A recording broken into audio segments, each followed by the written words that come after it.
अस्सलाम वालेकुम नाज़रीन, सिंध ऑनलाइन टीवी में भलीकार आवां हाँ इमरान मलिक शामिल कयूं था हिन वक्त जो खबरूं।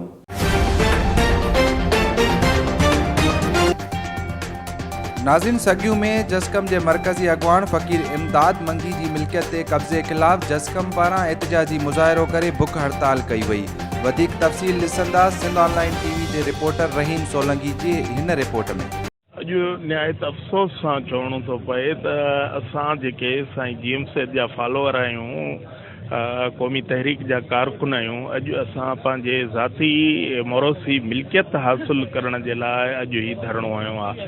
जॾहिं त असांजो मक़सदु इज्तमाही क़ौमी मफ़ाद ई रहियो आहे ऐं रहंदो, पर अहिड़ी कैफ़ियत अहिड़ी सूरत हाल पैदा कई वई आहे जो असांखे मजबूर थी ही कदम खणणो पियो आहे ऐं पंहिंजे साथियुनि खे अॼु असां तकलीफ़ ॾिनी आहे। जेका मोरसी मिल्कियत ते संदसि चाचे तरफ़ां जेको ही कब्ज़ो आहे, उहो कब्ज़ो असीं गैर आइनी, गैर कानूनी, गैर इख़लाक़ी ऐं गैर शरई सम्झूं था।